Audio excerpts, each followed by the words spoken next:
Hello नमस्कार दोस्तों, मैं हूं राजीव और आप देख रहे हैं झारखंड अपडेट। दोस्तों चलिए शुरू करते हैं झारखंड अपडेट के 27 जुलाई 2024 के इस सेशन को।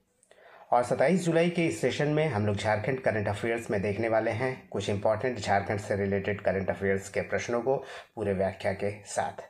इसमें 5 प्रश्न होंगे और वन लाइनर्स के फॉर्म में करीब 10-12 प्रश्नों को हम लोग रिवाइज करेंगे जो पुराने वीडियोस से हैं।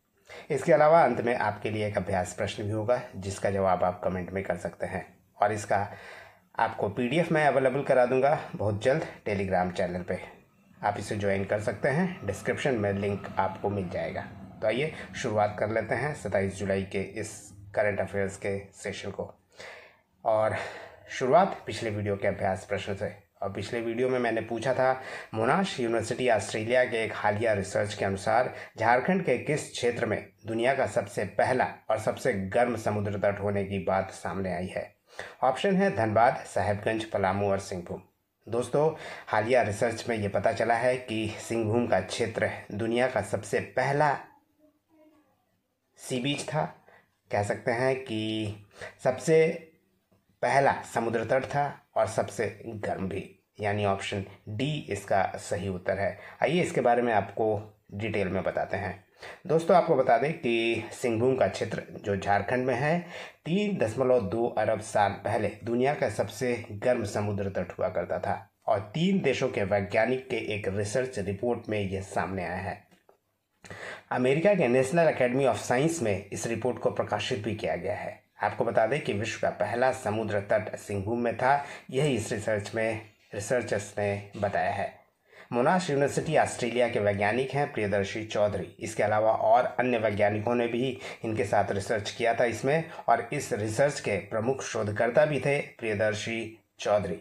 इस भारत के अलावा ऑस्ट्रेलिया, दक्षिण अफ्रीका और भारत के वैज्ञानिकों ने इस पर शोध किया है। आपको बता दें कि क्रेटन्स की उत्पत्ति सबसे पहले झारखंड के सिंहभूम में होने का दावा किया गया है। वैज्ञानिकों का कहना है कि क्रेटन्स की उत्पत्ति सबसे पहले इसी क्षेत्र में हुआ था जहां झारखंड का वर्तमान में सिंहभूम जिला है। और दोस्तों क्रेटन्स के बारे में आपको बता दें कि क्रेटन्स वह एरिया होता है जो सबसे शुरुआती केंद्र कहा जाता था समुद्र तल का। समुद्र तल से निकलने वाला धरती का सबसे बड़ा भूभाग जो शुरुआती केंद्र हुआ करता था उसे आजकल हम लोग महाद्वीप कहते हैं, उसे ही क्रेटन्स कहा गया है। और सिंहभूम के अलावा दक्षिण अफ्रीका और ऑस्ट्रेलिया में भी ऐसे क्रेटन्स मिले थे, ऐसा दावा किया गया है इस रिसर्च में। अब चलिए देखते हैं कुछ नए प्रश्नों को। और नए प्रश्नों में आज का पहला प्रश्न है, रांची के धुरवा में टाटा द्वारा 5 स्टार होटल्स ताज होटल का निर्माण किया जाएगा और एग्रीमेंट के तहत टाटा को लीज रेंट के रूप में झारखंड सरकार को होटल की कुल आय का कितना प्रतिशत देना होगा। Option A 1.1%, option B 2.1%, option C 3.1% अथवा ऑप्शन डी 5.1%। दोस्तों इस ताज होटल के एवज में झारखंड सरकार को टाटा लीज रेंट के रूप में देगी 3.10%, यानी 3.1%, यानी ऑप्शन सी इसका सही उत्तर है। आपको बता दें कि होटल की कुल आय के 3.10% दिए जाने का एग्रीमेंट किया गया है और यही राशि झारखंड सरकार को लीज रेंट के रूप में मिलेगी। आपको बता दें कि रांची के धुरवा में कोर कैपिटल एरिया में 5 स्टार होटल का निर्माण किया जाएगा, जिसे आमतौर पर टाटा के होटल को हम ताज होटल के नाम से जानते हैं। और 24 जुलाई 2024 को होटल ताज और झारखंड के सीएम हेमंत सोरेन सरकार के बीच एक MOU हुआ। सीएम हेमंत सोरेन और टाटा स्टील के CEO टीवी नरेंद्रन की मौजूदगी में ये MOU किया गया है। आपको बता दें कि इसके लिए राज्य सरकार ने द टाटा एंटरप्राइजेज की अनुषंगी इकाई the Indian hotels company limited को 6 एकड़ की जमीन भी आवंटित की है। और एग्रीमेंट के मुताबिक लीज 60 वर्षों के लिए होगा और 60 वर्षों के बाद 30 वर्षों की इस अवधि को और बढ़ा दिया जाएगा। चलिए अब दूसरे प्रश्न को देख लेते हैं। और दूसरा प्रश्न है, झारखंड के रामगढ़ से नाता रखने वाले निम्नलिखित में से कौन से एथलीट ओलंपिक गेम्स 2024 में दिल्ली का प्रतिनिधित्व कर रहे हैं। संदीप सिंह, निशांत देव, किशोर जेना अथवा विकास सिंह। यह है दोस्तों विकास सिंह, जो कभी झारखंड का प्रतिनिधित्व करते थे, अब दिल्ली का प्रतिनिधित्व कर रहे हैं, दिल्ली शिफ्ट हो गए हैं। यानी ऑप्शन डी इसका सही उत्तर है। आइए इनके बारे में भी जानते हैं। आपको बता दें कि विकास सिंह जो कि एथलीट हैं, वॉक रेसर हैं, ओलंपिक गेम्स में भारत का प्रतिनिधित्व कर रहे हैं और झारखंड के रामगढ़ से इनका गहरा नाता रहा है। विकास सिंह 2015 से 19 तक झारखंड का प्रतिनिधित्व करते थे और रामगढ़ के रहने वाले थे। विकास सिंह अब अपने फादर के साथ दिल्ली शिफ्ट हो गए हैं और दिल्ली से प्रतियोगिताओं में भाग लेना शुरू कर चुके हैं। आपको बता दें कि पेरिस ओलंपिक 2024 जो कि शुरू हो गया है, विकास सिंह 20 किलोमीटर रेस वॉकिंग में क्वालिफाइड हैं और प्रतिनिधि करेंगे भारत का वॉक रेसिंग में। चूँकि दोस्तों ओलंपिक से संबंधित है ये प्रश्न और इसका उत्तर, तो आपको कुछ झारखंड से रिलेटेड बता दें इन्फॉर्मेशन कि वर्तमान में JOA यानी झारखंड ओलंपिक एसोसिएशन के अध्यक्ष हैं RK आनंद। वहीं झारखंड आर्चरी एसोसिएशन की बात करें तो इसके अध्यक्ष हैं झारखंड के अर्जुन मुंडा, और झारखंड से भारत का प्रतिनिधित्व करने वाले आर्चरी में भी प्लेयर हैं जिन प्रश्नों को हम लोग नेक्स्ट ए में देखेंगे, नेक्स्ट प्रश्न के रूप में हम लोग देखने वाले हैं। इसके अलावा तीसरी बात कर ले तो झारखंड एथलेटिक्स एसोसिएशन के प्रेसिडेंट वर्तमान में चंद्रदेव सिंह है, CD सिंह, जिनका हाल ही में निर्वाचन किया गया है। चलिए एक और प्रश्न देख लेते हैं जो झारखंड के एथलीट से संबंधित ही है, जिसमें आर्चरी में भारत का नेतृत्व करने वाली है झारखंड की 2 महिला आर्चर। झारखंड से कितने एथलीट्स पेरिस ओलंपिक 2024 के लिए भारत का प्रतिनिधित्व कर रहे हैं? 1, 2, 3 या 4? दोस्तों झारखंड से 2 प्रतिनिधित्व कर रहे होंगे, दोनों महिला हैं, आर्चरी में प्रतिनिधित्व कर रही होंगी, और आप दोनों को इसका नाम भी पता होगा। ये दोनों दीपिका कुमारी हैं और अंकिता भगत। आपको बता दें कि झारखंड से 2 एथलीट्स पेरिस ओलंपिक 2024 के लिए भारत का प्रतिनिधित्व कर रहे हैं, और ये जो 2 एथलीट्स हैं जो आर्चर हैं, आर्चरी में प्रतिनिधित्व करेंगी, दीपिका कुमारी और अंकिता भगत। आपको बता दें कि दीपिका कुमारी का ये 4था ओलंपिक में पार्टिसिपेशन है, यानी दीपिका कुमारी इस ओलंपिक को लेकर 4 बार ओलंपिक गेम्स में पार्टिसिपेट कर चुकी है। वहीं इस संबंध में और बता दें कि यह 33वां ओलंपिक खेल है जो 26 जुलाई से शुरू हुआ है, और भारत के 117 एथलीट्स इसमें हिस्सा ले रहे हैं। वहीं फ्रांस की राजधानी पेरिस में इसका आयोजन किया जा रहा है, और पेरिस में 100 साल के बाद इसका आयोजन किया जा रहा है, और पूरे विश्व से 206 देश के 10,500 एथलीट्स इसमें हिस्सा ले रहे हैं। और वहीं भारत से सबसे ज़्यादा हिस्सा लेने वाले राज्यों के खिलाड़ी हैं, एथलीट्स हैं, वह है हरियाणा, जहां से 24 एथलीट पेरिस ओलंपिक 2024 में भारत का प्रतिनिधित्व करेंगे। चलिए अब आगे बढ़ते हैं और देखते हैं अगले प्रश्न को। और आज का करंट अफेयर्स का नेक्स्ट प्रश्न है, झारखंड के किस नगर निगम को केंद्रीय आवासन एवं शहरी कार्य मंत्रालय द्वारा प्रेज अवार्ड से सम्मानित किया गया है? Option A Medininagar, option B Ranchi, option C Deoghar अथवा ऑप्शन डी चास।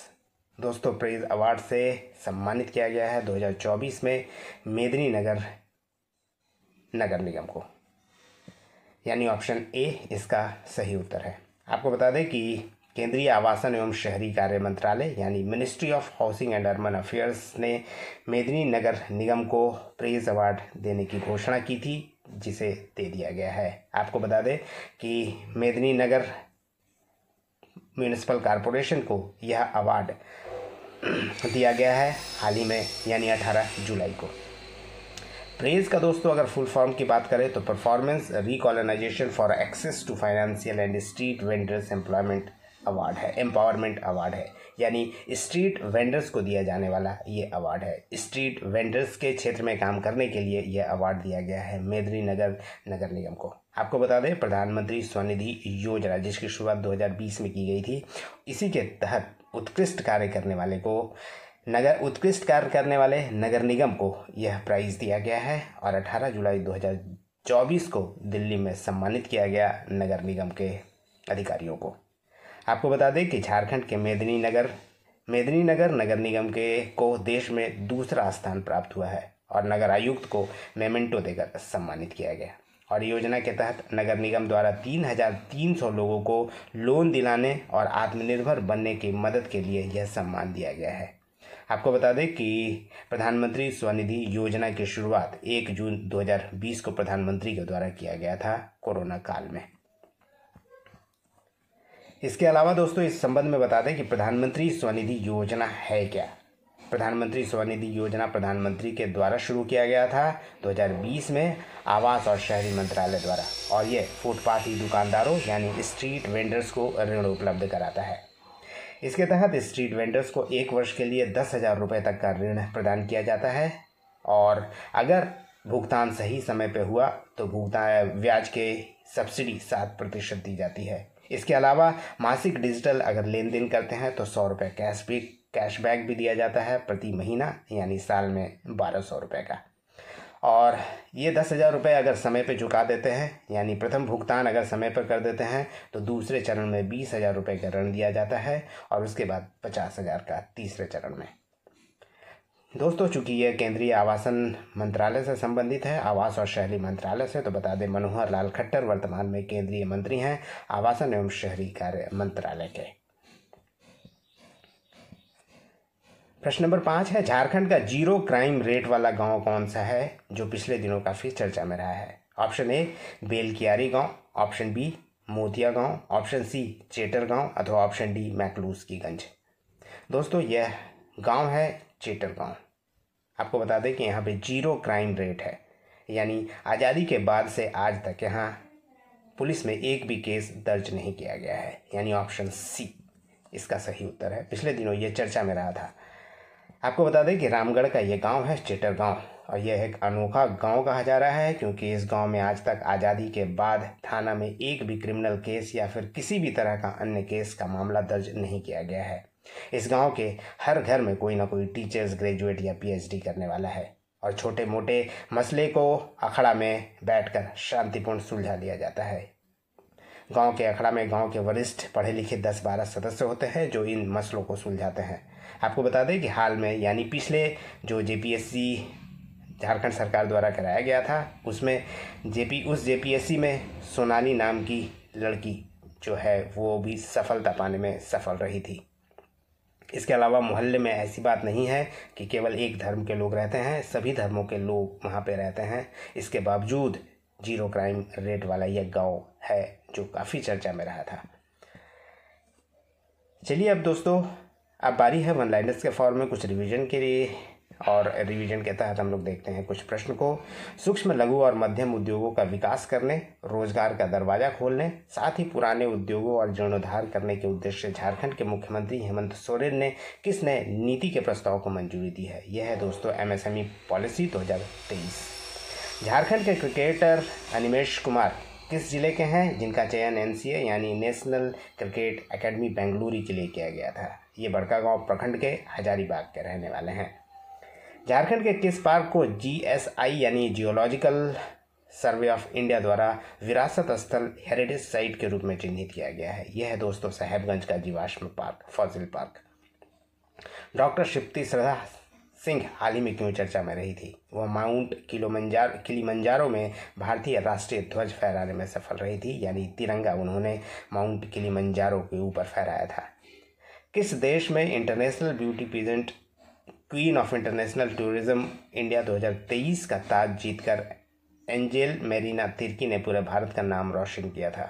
यह है दोस्तों फिलीपींस, जहां पे एंजेला मेरीना तिर्की सफल रही थी पीजेंट टूर्नामेंट जीतने में। राज्य में हर वर्ष चयनित होने वाले कितने आदर्श पंचायत के पंचायत सचिवों को पूरे परिवार के साथ विदेश दौरा कराए जाने की घोषणा की गई है। यह दोस्तों 5 आदर्श पंचायत है जिसके सचिवों को विदेश दौरा कराया जाएगा हर साल। इन सफलतम या अच्छे कार्य करने वाले 5 आदर्श पंचायत को। WHO की वर्ल्ड मलेरिया रिपोर्ट 2020 के अनुसार झारखंड मलेरिया उन्मूलन के राष्ट्रव्यापी सर्वेक्षण में किस स्थान पर रहा है। दोस्तों वर्ल्ड मलेरिया रिपोर्ट के इस अनुसार झारखंड को 3रा स्थान दिया गया है मलेरिया उन्मूलन के मामले में। Central ground water board report 2022 के अनुसार झारखंड के किस जिले में भूजल यानी ग्राउंड वाटर की सबसे अधिक दोहन की जा रही है। इसका उत्तर है धनबाद जिला। झारखंड में लॉन्च किया गया देश का पहला डिजिटल खिलाड़ी पोर्टल से कितने खेलों को जोड़ा गया है? टोटल दोस्तों 32 खेलों को जोड़ा गया है ज्वार खिलाड़ी स्पोर्ट्स इंटीग्रेटेड पोर्टल में। नेक्स्ट प्रश्न है, झारखंड के कितने जिलों में मां का दूध बैंक यानी ह्यूमन मिल्क बैंक की स्थापना के लिए स्वास्थ्य विभाग ने स्वीकृति का आदेश दिया है? इसका उत्तर है 4 जिलों में ये शुरू किया जाएगा, हजारीबाग, दुमका, रांची और बोकारो में। तो चलिए दोस्तों, अब अंत में देख लेते हैं और अब बारी है अभ्यास प्रश्न की। और अभ्यास प्रश्न है, आज का प्रसिद्ध साहित्यकार शिवनाथ प्रामाणिक जिनका निधन 27 फरवरी 2024 को हुआ, किस भाषा के प्रसिद्ध साहित्यकार थे? Option A Santhali, option B Hindi, option C Nagpuri अथवा ऑप्शन डी खोरठा। ये था दोस्तों आज का अभ्यास प्रश्न, जिसका जवाब आप कमेंट में कर सकते हैं। तो ये था आज का सेशन, उम्मीद करता हूँ पसंद आया होगा। धन्यवाद दोस्तों, फिर मिलते हैं नेक्स्ट सेशन में। तब तक जुड़े रहिए, देखते रहिए झारखंड अपडेट। धन्यवाद दोस्तों।